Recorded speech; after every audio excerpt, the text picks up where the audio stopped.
तो दोस्तों, क्या आपने सोचा है कि एक दिन आप अपने बच्चों की स्कूल की फीस क्रिप्टो से भर रहे होंगे और किराने की दुकान से चावल या चीनी या दाल क्रिप्टो से खरीद रहे होंगे। जी हाँ, ये सब मुमकिन है।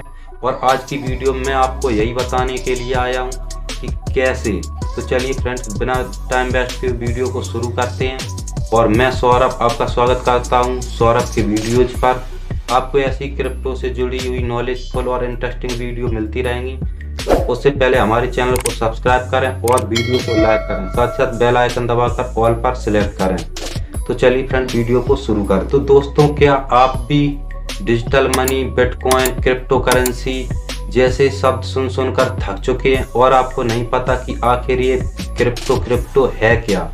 तो मैं आज आपको यही बताने वाला हूँ। ये क्रिप्टो की इंटरेस्टिंग दुनिया आई कहाँ से, सबसे पहले ये जानते हैं। सबसे पहले था बार्टर सिस्टम, जैसे आम के बदले सेब देना और गेहूं के बदले कपड़े देना और चाय के बदले चीनी देना। मगर इस सिस्टम में बहुत सी दिक्कत थी, जैसे कोई आम के बदले सेब ना ले तो फिर मुद्राओं का इस्तेमाल शुरू हुआ। सोने के सिक्के, चांदी के सिक्के, तांबे के सिक्के। और पार्टीशन से पहले भारत में दमड़ी, टका, आना, चौन्नी, अठन्नी के बाद आना शुरू हुए रुपए के सिक्के।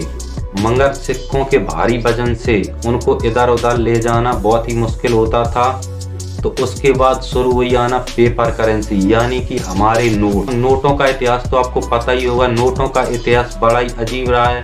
10,000 के बड़े बड़े नोटों से लेकर नोट जेब में भी ना आने वाले इतने छोटे होते गए। आज से 5-6 साल पहले आपने सोचा भी नहीं होगा कि एक QR कोड को स्कैन करके आप किसी को पैसे भेज सकेंगे या उससे पैसे रिसीव कर सकेंगे। मगर आज पेटीएम, फोन पे, गूगल पे हर कोने नुक्कड़, हर दुकान पर आपको देखने के लिए मिल जाएगा। ऐसे में मैं आपसे कहूँ कि हमारी पेपर करेंसी यानी नोटों की उम्र पूरी होने वाली है। तो क्या आप यकीन करेंगे? मगर इसकी शुरुआत 2009 से ही हो चुकी है। जी हाँ, अभी तक लोगों को उतना सब पता नहीं था, मगर पिछले कुछ सालों में ये बहुत ही पॉपुलर हो गया है। आगे बढ़ेगा ही। मगर आपका सवाल अभी भी अधूरा है, चलिए उसे पूरा करते हैं कि आखिर क्रिप्टो करेंसी होती क्या है।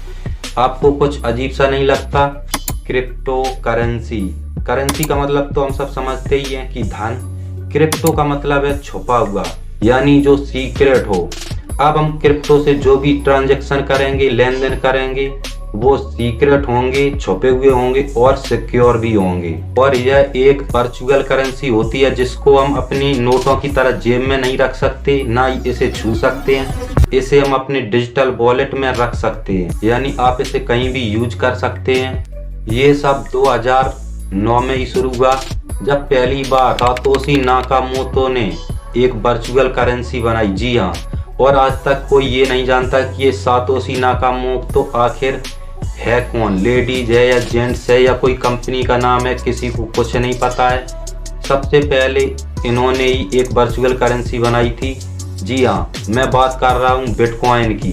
बिटकॉइन आज के दिन इतनी बड़ी करेंसी बन चुकी है कि आप मानोगे नहीं। कई बड़ी बड़ी कंपनियां तक अब बिटकॉइन में ही पेमेंट एक्सेप्ट करती हैं। एक फैक्ट की बात बताऊं, अगर 2010 में आपने 100 रुपए का बिटकॉइन खरीदा होता ना, तो आज आपके पास बिना कुछ किए 1.5 करोड़ रुपए होते।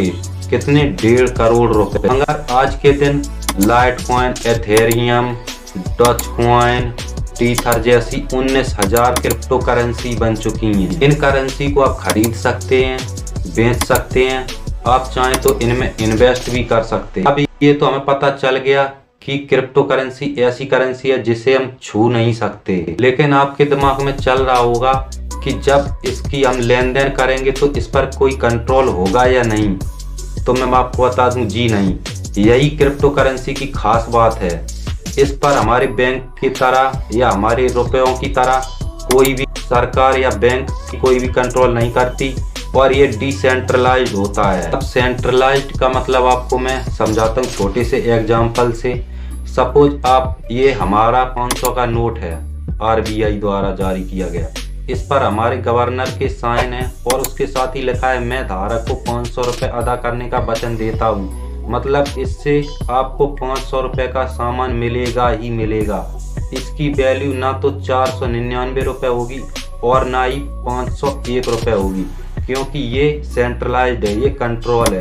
और इसी तरह हमारा क्रिप्टो करेंसी डिसेंट्रलाइज्ड है, इसीलिए उसके प्राइस घटते बढ़ते रहते हैं। कुछ समझ में आया दोस्तों? इसीलिए क्रिप्टो की ट्रांजैक्शन सारे बैंकिंग सिस्टम को तोड़ते हुए सीधे एक वॉलेट से दूसरे वॉलेट में होती है। पहले क्रिप्टो करेंसी को इतनी मान्यता नहीं मिली थी, भारत के साथ साथ कई देशों में इसमें बैन भी लगा था, लेकिन धीरे धीरे जैसे ही और देशों ने इससे बैन हटाया तो मार्च 2020 में भारत ने भी इसको लीगल कर दिया और इससे बैन हटा दिया है। और हाल ही में हमारी फाइनेंस मिनिस्टर निर्मला सीतारमन ने 2022 के बजट में डिजिटल रुपी लॉन्च करने की बात कही है।